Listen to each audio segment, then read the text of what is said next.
Hey everybody, welcome back to another video. My name is Zen's ASMR, so welcome to any new subscribers and a big shout out to all my current subscribers. You're amazing and I appreciate you. I'm trying to do the heart shape, but it's not working out. So yeah, welcome and welcome back. Happy New Year. I'm filming this on New Year's Day, and if you're watching this later, whatever time you're watching this, I hope you like this video. I'm just talking in a normal voice, and I don't want to talk in a whisper because it's harsh on my vocal cords. Good news, I have quit my job, and I'm so excited. It just brings a smile to my face because this was always a transition job. Let me just, yep, there we go. This was always a transition job. And it wasn't my ideal situation, but I really loved the staff there. And I remember watching a video about a guy who was quitting his job. He's an ASMR artist, and he was talking about how he felt bad for leaving his team. And I kind of feel the same way because we had developed this camaraderie. And I love the team, and even my manager was like, you know what, you fit well into our team. And I'm like, I know, I love it so much. We go for fish and chips and we commiserate and go for fish and chips, and that was like the highlight of the job. It's just developing that relationship with the team. The hardest part of the job was dealing with management because my last manager was super good. And when you have a great manager, you're spoiled for like life because good managers don't come by often. And I would have stayed there forever had it been permanent, but it was contract, and this is permanent. So now I can go from another permanent job to another permanent job. I'm excited about that because I can just take 2 weeks. I can take 2 weeks in between, which I'm excited about. I have just cause to quit. I just been timing it where I'm like, where are they going to botch up with labor laws in the union? Because I'm unionized. So I've been waiting for like significant documentation to come through where I'm covered for EI for having just cause to leave, because EI is not always kind to people who quit the job, but if you have a just cause, then you're able to collect EI, because then I can focus on my health and my wellness and all that stuff. And I really have nothing against the company. It's just more we're not a compatible fit. And I'm really good at interviewing. I love interviewing, so I would rather devote my time to interviewing for new jobs and see opportunities when they come up. So that's what I'm gonna be doing. It's gonna be great. I really love interviews. I'm crazy that way. People are like, why do you like interviews so much? And I'm like, it's just my I Ching. I love interviews. They make me so happy. I love asking hard questions, and I love when they ask me hard questions. It does make me happy. Go on interviews, and I start that whole process. It's so nice. It's because that gives you options in life. The more that you become better at interviews, the more options you have down the road, unless you're self-employed, in which case you're interviewing staff for yourself, or you're interviewing like stakeholders that'll invest in your company. But like interviewing skills are so important to me, and I'm never gonna let those slide for the sake of growing stagnant in my role. So a good manager to me will try to provide opportunities, more opportunities, and they'll know the labor laws, they'll know the job. And a bad manager doesn't know labor laws, doesn't know union rules, and will try to cut costs. And that's kind of what I was dealing with. The refreshing thing is that I realized it was a transition job, so I just worked it because I was able to finish my field placement, which was 1 day a week, and then I worked 4 days a week plus school. It was crazy busy, but I needed the job in the interim in order to finish my field placement and have work. And there are some workplaces that won't want to give you that day off a week to finish your field placement. I was grateful for the job when I had it, and I was really grateful for the colleagues that were amazing. They helped me out so much, so supportive, and it's such a shame that they're so undervalued because I know they're underpaid. I know it, and they know it. I remember sitting at a staff meeting with them once, and one of the really brave souls, she spoke up and she said, are we going to get more pay? The workers are getting a boost. And my manager just said no comment. My last manager approach, I can't English.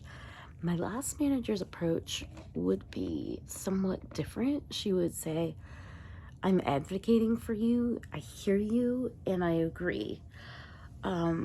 She would be more empathetic in her response. Even if she couldn't do anything, she would say, I hear you, I understand you, and I appreciate your work. Whereas this boss is like, no comment, very kind of dismissive, and everybody sees it around the table, aside from the manager herself. The time has come for me to be moving on because I finished my placement in December, and this job was only to last me to the end of placement. Once that was over, it's like the manager was giving me a hard time about certain things, and I just sent an email recently saying this is not working for my life right now. I need to find a job that is allowing me to focus on work-life balance. That's really important to me. That's kind of what I said in the email, and I was able to find just cause to quit, which is kind of nice. Miserable to have that freedom to focus on my own situation after the fact. Sometimes hard situations are good to go through in order to learn from them and be able to move on at a relatively quick pace. Situation no longer fits. I don't want to become stagnant in a role as a result of a manager's lack of awareness on how to motivate their staff. I had a really good manager who cultivated those skills after years of doing the job. My current manager had only been in the job for like a year before taking on a managerial role. And so that bred a lot of disrespect amongst colleagues. I can understand the manager's plight. I think she had taken the role on too soon. And this is what I've learned about workplace dynamics. If you're a hard worker and you like stability, they are going to take advantage of that. You are not going to get promoted if you are in a culture that does not promote their internal employees. You are going to be passed over. This is not for everybody. Companies that have different processes, they pass over the employee that works hard because they want to keep them in that role. They know that hard workers are hard to come by, and they're like, well, we don't want to give you a promotion because we need you to stay in your role and do your job because you're great at it. Whereas sometimes they hire someone with less experience who is less qualified. I realized that after this workplace, and I'm like, I gotta go. Guys, I gotta go. I felt bad for leaving, but I realized that the only way to go up in salary and benefits and vacation was to job hop. And that's just the truth. Recruiters give people such a hard time, I think, in general, about job hopping, and boomers will say that it's disloyal, and some other people will even say it's disloyal. But with the rising prices these days, I will leave my job every 2 to 3 years because of salary, because the company can't afford increases that keep up with standards of living. So I leave the job every 2 to 3 years. If I run into a really good manager, I will stay for the manager for however long they are there for. I will stay for the good manager, because managers who are good at their job are hard to come by. And this is the truth. If you get a good boss and you get a little less pay, I stay for the boss. And other than that, I have a habit of job hopping for the pay because of the high costs of living. And I'm not apologizing for that. I think every 2 to 3 years is reasonable if there's nowhere to go in the company to leave the company for better pay and for better opportunities, for internal growth or for better opportunities in a different job.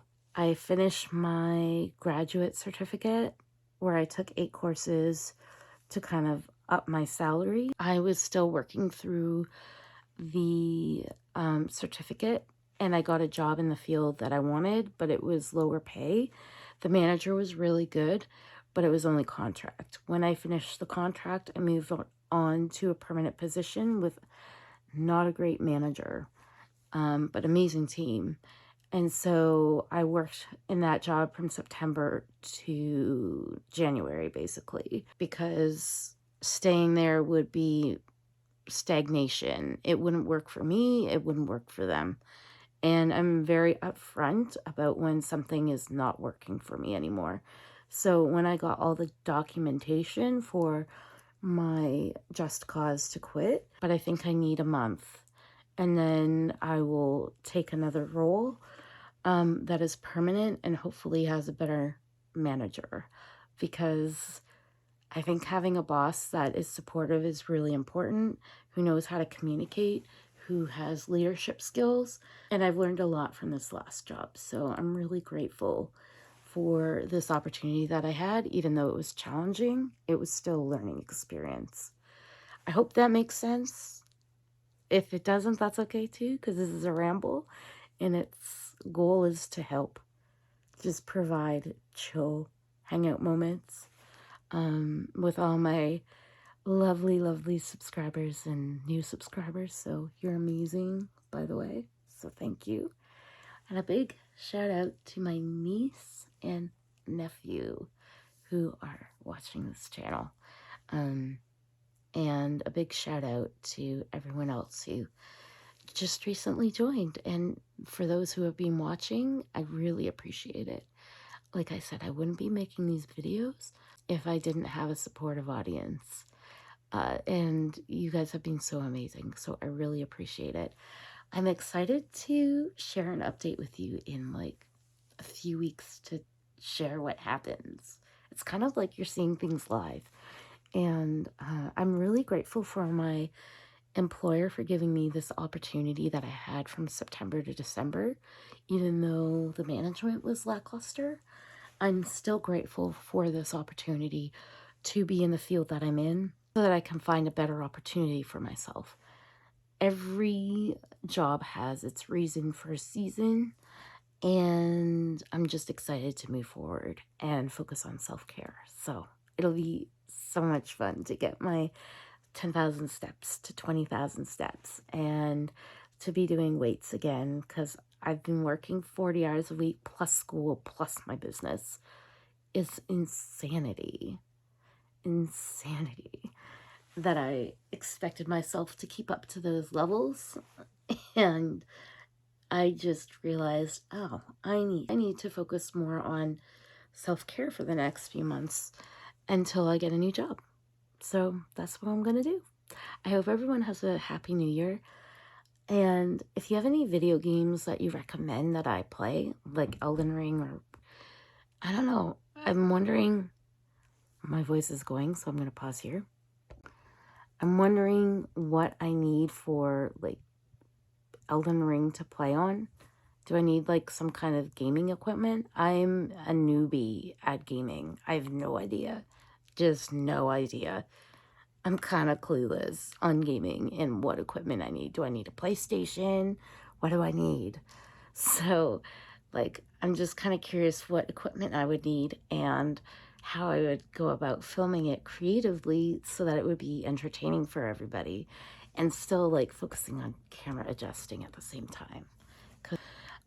But I might start another channel that's focused on gaming for the gaming community. And this is just like, if you want to be aware of updates in my life or want the camera adjusting experience, which is this. And if you hear a ruckus upstairs, I'm just filming down here because I like the basement because that's cooler. I like dark areas and cooler areas, so I love basements and basements appeal to me.